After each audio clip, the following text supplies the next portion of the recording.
The office buzzed with the cadence of people who had forgotten what purpose looked like. The elevators whispered open every 90 seconds, spitting out coffee-clutching staffers who moved with the empty rhythm of routine. Laptops opened, screensavers blinked away, emails refreshed. No one looked around. No one questioned anything. It was a company held together by muscle memory and outdated confidence. She stood near the entrance just long enough to let the moment crystallize. The security guard at the front desk hadn't even asked for her name, he had merely pointed to the visitor kiosk, suggesting she wait like the others. The receptionist, chewing on a dry bagel, clicked away at her keyboard without acknowledging her presence. No one asked if she needed help. No one saw a leader. They saw a stranger. A mistake. Perfect. That's what she needed. To see them as they were, unmasked, unaware, honest in their disregard. She stepped aside, moved to the edge of the lobby, and quietly observed. This was the same building that had rejected her application 5 years ago. She remembered that day. Remembered the look on the hiring manager's face when he glanced at her resume and said, "You're not what we're looking for." She had walked out of the same glass doors, broken and burning, carrying no promise except the one she made to herself. You'll return, not as an employee, but as the one who decides who gets hired. That day had finally arrived. And she wasn't going to waste it. Upstairs, the leadership team was still asleep at the wheel, metaphorically, and in some cases, literally. The executive vice president hadn't shown up before noon in 3 weeks. HR was a revolving door. Sales had missed its 3rd consecutive quarterly target. But none of that worried her. What worried her was the culture. What she saw today wasn't inefficiency. It was rot. The kind that starts at the root and spreads upward, dressing itself in expensive suits and hollow smiles. By noon, she had made her way to the executive floor unannounced. She entered a glass-walled conference room where an unproductive meeting droned on about synergy and KPIs no one understood. No one looked up. They assumed she was catering. Or lost. Or both. It wasn't until the door opened behind her and the chairman of the board entered, flanked by the firm's legal counsel, that anyone paused. He didn't speak loudly. He didn't need to. He simply walked to the head of the table, placed a folder in front of her, and addressed the room with a calm authority. "I'd like you all to meet your new CEO." Silence. Jaws tightened. Eyes darted. The room recalibrated itself around her like tectonic plates shifting under pressure. She remained seated. Poised. Her expression was still soft, but her presence had changed. They looked at her differently now. Not with curiosity. With fear. Because they realized too late that the person they had ignored in the lobby was now in charge of their futures. She finally stood, took a single breath, and said nothing. Because silence now belonged to her. And so did everything else. Word traveled fast. By the end of the day, the entire building knew. Whispers spilled down the corridors, ricocheted through Slack channels, murmured in copy rooms. They didn't use her name, they used phrases like "her" and "the new one" or "that woman from the lobby." Titles slipped away when discomfort rose. They didn't want to admit that the woman they dismissed was now the highest authority in the building. She arrived the next morning before anyone else. Not to prove anything. Just to walk the halls in silence. To feel the shape of the space now that it was truly hers. She moved through departments like a shadow, absorbing details that reports and org charts could never convey. Who made others laugh? Who stayed late? Who looked tired?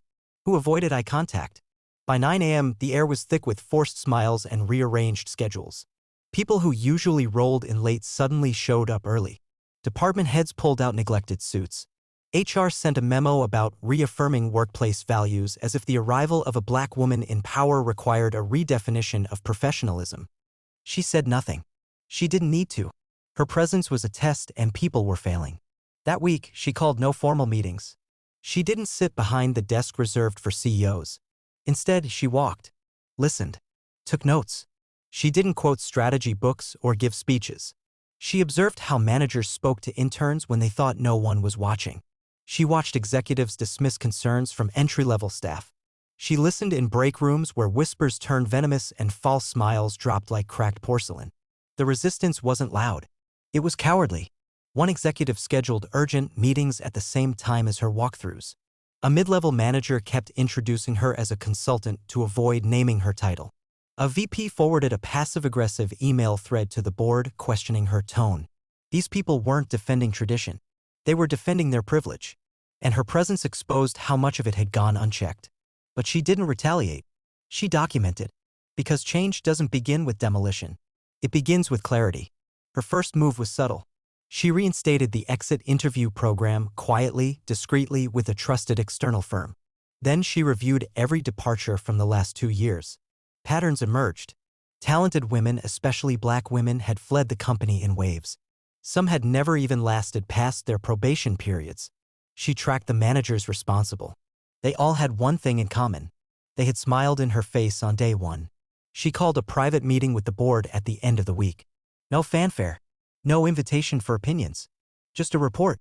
A single sentence on the final page. A culture that rewards silence is a liability. And I don't run liabilities. No one questioned her after that. The resistance hadn't disappeared, it had simply lost its shield. And from that point forward, every step she took rang louder. Because now everyone knew she wasn't just a face at the door. She was the force inside it. The office began to shift, not with earthquakes, but with quiet, unrelenting pressure. Like the slow settling of a foundation that had been misaligned for years. She made no sweeping declarations. No town halls or staged videos. But every morning, she arrived early, reviewed internal audits, met with people no one had spoken to in months, janitors, assistants, temp workers, and asked one question: what's not working? The answers came like floodwater. Outdated systems. Dismissed feedback. Promotions that followed friendships instead of performance. An HR department afraid of executives. A sales team built on bullying. A culture designed to protect the top and exhaust everyone else. For years, these things had been brushed aside under the false banner of success. But now someone was listening. Someone with the power to do more than sympathize. She began removing anchors. One by one. A director who retaliated against whistleblowers was let go. A VP who regularly dismissed female colleagues in meetings was demoted. Not fired, demoted, so he could feel what it meant to earn trust, not assume it. Department budgets were frozen. Titles were audited. Bonuses were paused, then reassigned based on measurable impact, not seniority. Resistance flared again, louder this time. Anonymous emails circulated, filled with insinuations about her qualifications. Whispers in meetings questioned if she was too emotional, too aggressive, or trying to do too much too fast. They called her changes disruptive. They called her leadership untraditional. She called it correction. Because power inherited without accountability is rot in a clean suit.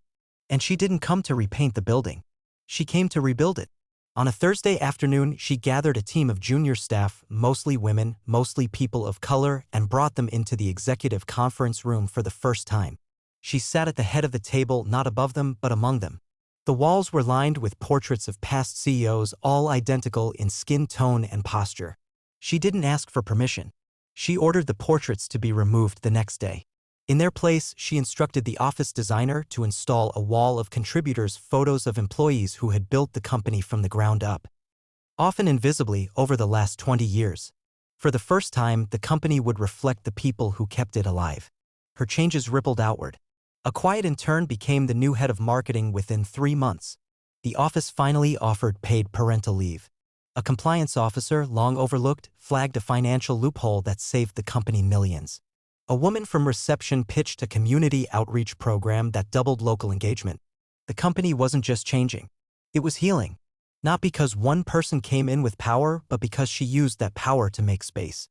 For truth. For integrity. For everyone who had once been told, "You don't work here." Now they did. And they worked with purpose. Because she believed that real leadership doesn't shout. It listens. And when it's time, it acts. The building didn't look different from the outside. Glass still shimmered in the morning light. The same logo stood guard above the main entrance. But inside, everything had shifted. There was a pulse now, a quiet current of momentum, as if the walls themselves had exhaled. Where silence had once ruled, conversation flourished. Where fear had nested, something stronger had taken root: trust. She walked the halls with the same quiet grace as before, but now the silence around her wasn't awkward. It was respectful. Observant. People met her gaze. They nodded. Some, still clinging to old fears, kept their heads down, but they were fewer now. And those who couldn't adapt? They were gone. Not fired hastily. Not publicly humiliated. Simply released. Their patterns of dismissal, sabotage, and gatekeeping were not punished, they were rendered obsolete. The office calendar buzzed with a new event: Leadership Realignment Forum. It wasn't a press stunt. It wasn't performative. It was her answer to everything she'd heard, witnessed, and endured. She invited not just the executives, but every team lead, department manager, and coordinator who had been overlooked for years. The room filled quickly. Some came out of curiosity. Some came out of fear. Most came out of hope. And she stood at the front, not behind a podium, but eye level with every person in the room. Behind her, a screen flickered on, not with a corporate slogan, but with a photograph. A candid one. Grainy, imperfect, taken by an intern who'd snapped it months earlier. In it, she was standing alone in the lobby, holding a rain-soaked folder. She let it linger on the screen. Then she spoke. Not about vision statements or quarterly goals. She spoke about arrival. What it felt like to stand in a building you already owned and be told you didn't belong. What it meant to be invisible in a space you were destined to lead. And what kind of courage it took not to scream, not to fight, but to wait. To listen. To gather receipts and resolve until power couldn't ignore you. She said nothing about the people who had dismissed her that day. Because they were no longer relevant. What mattered now were the people who had stayed. Grown. Adapted. She didn't shame the past. She replaced it. The screen changed. Slide after slide of the real work, departments turned around, teams rebalanced, policies rewritten. Each one a quiet revolution that had been hiding beneath the surface of a company too long ruled by appearances. When she finished, the room didn't erupt in applause. It held still, like something sacred had just unfolded. Then someone stood, then another, and another, until the entire room stood, not for spectacle, but because their bodies had no other way to express what words couldn't carry. She nodded once, then left, because leaders don't linger to absorb praise. They walk ahead, making room. The press caught on months too late. They'd been focused elsewhere on louder scandals, shinier faces, CEOs who screamed instead of built. But whispers have a way of collecting momentum. Eventually, a mid-tier journalist caught wind of the changes, an unusual number of executive exits, anonymous Glassdoor reviews that read like confessions, sudden improvements in corporate ethics ratings. Then came the headline. She was told she didn't belong. Now she runs the company. It exploded. They didn't care that she didn't give interviews. They ran the story anyway. Blogs picked it up. Business journals followed. Then came the op-eds, the podcasts, the LinkedIn essays filled with think pieces from people who once ignored her. They wrote about resilience and quiet strength, as if they had always believed in her. But she didn't read the articles. She didn't need the approval of those who never saw her until they had no choice. Because the company was no longer waiting for validation. It was thriving. Not just in metrics, though profits had surged, but in meaning. Employee retention had never been higher. Customer satisfaction followed. Even the board, once skeptical, now deferred to her judgment without hesitation. But success, even deserved, attracts scrutiny. A former executive, bitter, anonymous, clinging to his own irrelevance, leaked internal emails, claimed she was divisive, said she had created fear, accused her of reverse discrimination, as if fairness itself was an attack. The media sniffed blood. Another headline rose, "Too radical to lead?" She didn't flinch.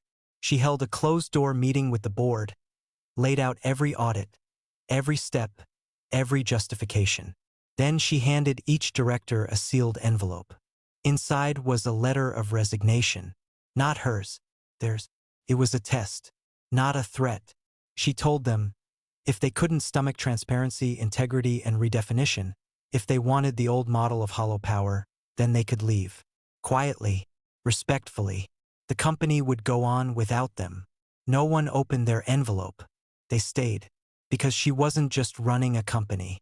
She was rewriting its DNA. And no one wanted to be on the wrong side of that legacy. In the weeks that followed, the scandal fizzled. Nothing stuck.